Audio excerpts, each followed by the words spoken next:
Ações da Taesa, Transmissão Paulista, Engie, Energias do Brasil, Equatorial e Neo Energia. Hoje eu vou falar um pouco sobre o setor elétrico, como investir, como entender e quais os riscos que poucos falam desse setor. Mas antes de começar esse vídeo, dá um like, inscreva-se no canal e reinscreva-se no canal e também comentem. Você investe em alguma dessas ações ou em alguma outra do setor elétrico? Eu vou sortear um livro, O Investidor Inteligente e uma garrafinha do canal. Então, para participar, basta comentar. O resultado sai na próxima terça-feira, às 9h30 da noite, no meu Instagram, nos Stories. Então, se você não me segue lá, aproveite, o link está aqui embaixo. E vamos lá, pessoal. Hoje eu vou falar um pouquinho sobre o setor elétrico. Vejo muita gente falando, investindo, mas não entendendo a complexidade desse negócio e a diferença entre riscos, né, de investir numa empresa de transmissão ou distribuição ou geração. São completamente diferentes, tá? Com riscos bem diferentes. Então vou começar aqui a mostrar o lado operacional, tá? Quando a gente fala de operação do sistema nacional elétrico nosso, ele é dividido basicamente em 3 segmentos, né? Geração, transmissão e distribuição de energia. Quando a gente fala de geração, estamos falando do cara que tem um negócio, né? Por exemplo, o nosso sistema é muito pautado em hidrelétricas. Então, a empresa que tem a concessão de ter as barragens e conseguir transformar a energia ali do peso da água em energia elétrica. Esse é o negócio da geração de energia. Do lado da transmissão, é a empresa que tem as redes. Então, pensando numa empresa que tem redes de alta tensão, que pega a energia gerada pela geradora, né, e traz até próximo um centro urbano em alta tensão. E a distribuição é a empresa que faz a redução, né, da tensão da energia e distribui na casa das pessoas, onde chegam aquelas contas mesmo com os nomes lá que nós conhecemos. Esse é o outro business, tá? Então, olhando assim, entendendo o que cada uma faz de forma simples, mas vamos entender e vamos olhar para os riscos e como é dividido, né, o lado contratual e quais empresas são aquelas de fato que nós olhamos e falamos, é tranquilo, existe uma grande estabilidade e outras que não tem tanto, tá certo? Então vamos começar a falar aqui de transmissão, tá? A transmissão de energia ela tem aquelas características que o investidor de fato pensa, né? É um setor estável, perene, né, como um todo, mas quando a gente olha para o lado operacional e de finanças, ele é muito previsível. Como, né, uma empresa de transmissão de energia ganha dinheiro? Bom, ela tem, né, os ativos dela, as redes de transmissão via leilões, né, via concessões, via expansão, que ela conseguiu de alguma forma, e ela é remunerada por ceder esses ativos, né, ao sistema. Então, basicamente, toda a receita dela vem da RAP, né, que é a receita anual permitida, que é uma conta que você tem uma taxa de retorno determinada em contrato já, vezes os ativos, né, quanto valem de fato aqueles ativos. Existe pouca variância do lado da receita da empresa em função do volume que a empresa vai transportar de energia e dos preços, tá? Então isso dá uma previsibilidade e uma tranquilidade na hora que o investidor está olhando para a empresa. Eu vou colocar aqui, né? Então quando a gente olha, por exemplo, para a Taesa, a gente está falando aqui de uma empresa que tem 14 mil quilômetros, né, de extensão na rede como um todo. Quando a gente olha para a empresa, né, para o lado operacional dela, o que a gente vê? A gente vê que ela ganha pela disponibilização das linhas, e aqui praticamente 100%, né, todo ano, o sistema permite, né, ele pede algo em torno de 90%, e quanto, né, da receita dela vem de uma parcela variável é muito baixo, né? A gente vê aqui, né, variando entre 1, 1,5, 0,8.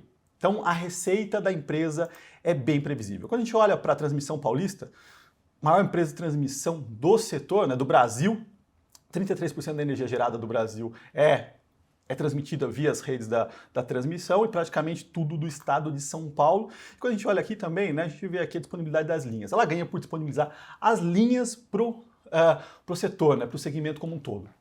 Então, entendido isso, né, o risco do lado das empresas de transmissão de energia é muito baixo. Então vamos começar a falar aqui sobre geração de energia, e aqui é um pouquinho mais complexo, existem outros riscos.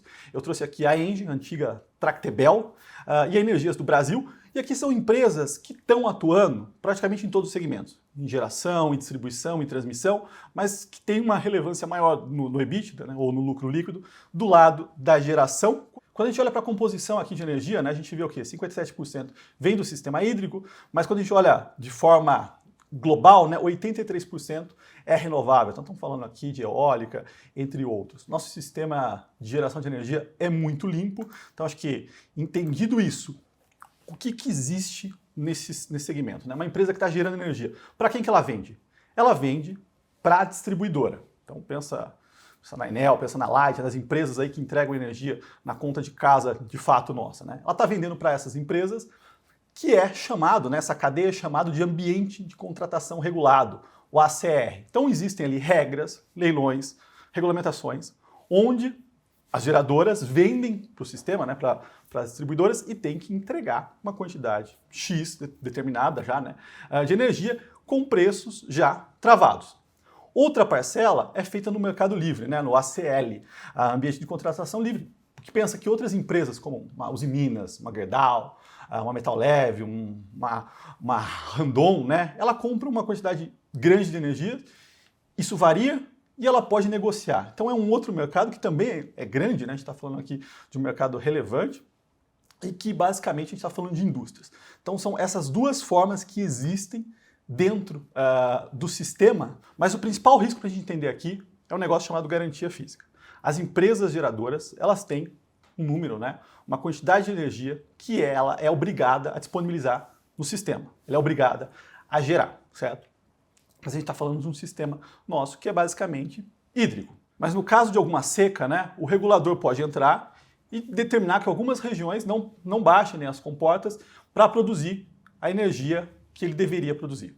E aí o que acontece? Né? Existe um negócio chamado GSF, que ele mede, né, é uma sensibilidade a risco do sistema como um todo. Então imagina que você tem uma geradora, está numa região de risco de seca, as barragens estão reduzindo, né, o nível, o regulador diz que você não pode mais, né, baixar ali as comportas e produzir energia elétrica, mas você tem uma garantia física.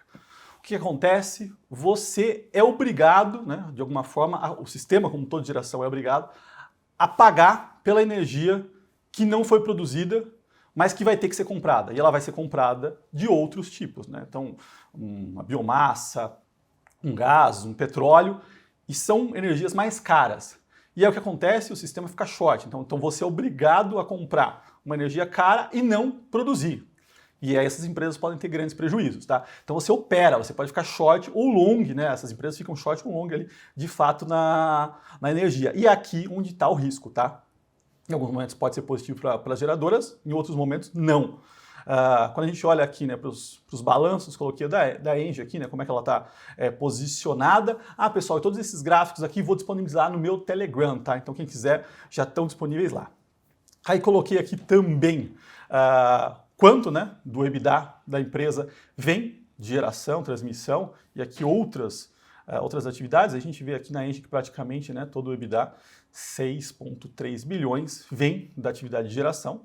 Então, a gente está falando basicamente de uma geradora. Quando a gente olha para energias do Brasil, né, ela tem também uma distribuição aqui ao longo dos estados, mais sul e sudeste, em distribuição, em transmissão.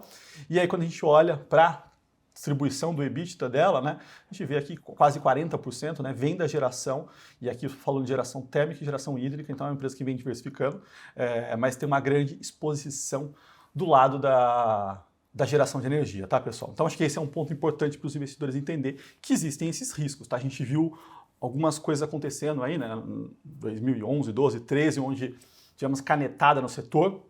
Então a geração não é aquele setor tão previsível, tão óbvio como a transmissão. O setor com menor risco é a transmissão, tá certo? E aproveitando que eu estou falando desse setor, né, que muita gente investe focado em dividendos, vou aproveitar para deixar um relatório aqui, tá? Com as top 5 ações pagadoras de dividendos. Então quem quiser baixar, o link está aqui embaixo, é gratuito.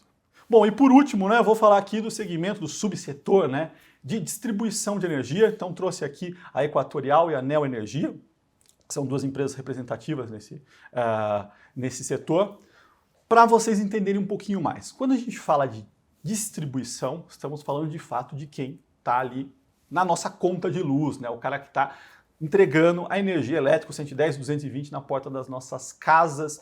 E qual o ponto, tá? Então vamos pensar aqui. Uma Equatorial, exposição ali no norte e nordeste. Quais os riscos que existem para essa empresa? Qual é o ponto principal e chave que o investidor tem que olhar?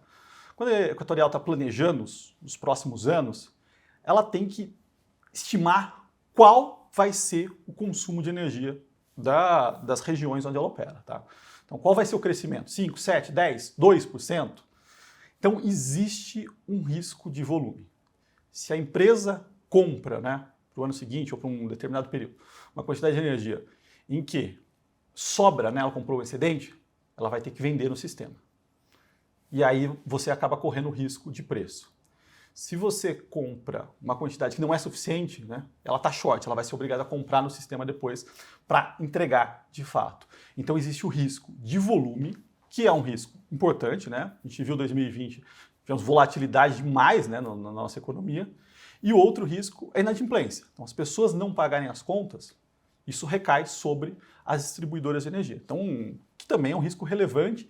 E a questão do preço, né? Então, quando a gente tem, por exemplo, uma seca e o preço começa a subir da energia como um todo, para repassar para o consumidor final é muito complicado, né? Pensando no momento político de eleições presidenciais, ninguém vai querer repassar 20%, 30%. E aí muito desse prejuízo acaba sendo absorvido, né, pelas empresas de distribuição. Então, aqui, né, na minha visão, é onde existe mais risco. Do lado da distribuição, é o subsetor dentro do setor elétrico, onde existe muito risco. Tá? Eu vou colocar aqui um gráfico da Neoenergia, de onde vem o EBITDA dela. Tá? Então, a gente está falando aqui 88%, redes para eles, grande parte disso aqui é distribuição. Tem alguma coisinha de transmissão também. Quando a gente olha, né, para Equatorial, falei, né, eles têm ativos aqui muito mais posicionados no norte e nordeste, eles operam muito bem, é uma empresa de gestão, mas tem aqui, né, basicamente, a grande parte do EBITDA vem do lado de distribuição, tá, pessoal? Então, pensando assim, quais os riscos? Transmissão, setor estável, pouca dependência, né, com praticamente nenhum impacto de volume e de preços. Geração já existe, né, principalmente do lado ambiental, do lado de chuvas, então o investidor tem que olhar muito para esse ponto, né, para ver se a empresa está longa, está short, se ela vai conseguir entregar ou não. E por último, distribuição, né, o risco ali de volume, de preço e de inadimplência, tá? Então, setores aí que são todos dentro do setor elétrico, né, mas subsegmentos com riscos diferentes. Como eu falei, né, tem sorteio de livro de garrafinha, todos os gráficos estão no meu Telegram e deixei relatório, tá, com as top 5 ações aí que mais pagaram dividendos. Então quem quiser baixar, o link está aqui embaixo. Se você gostou do vídeo, dá um like, se inscreva no canal e até o próximo.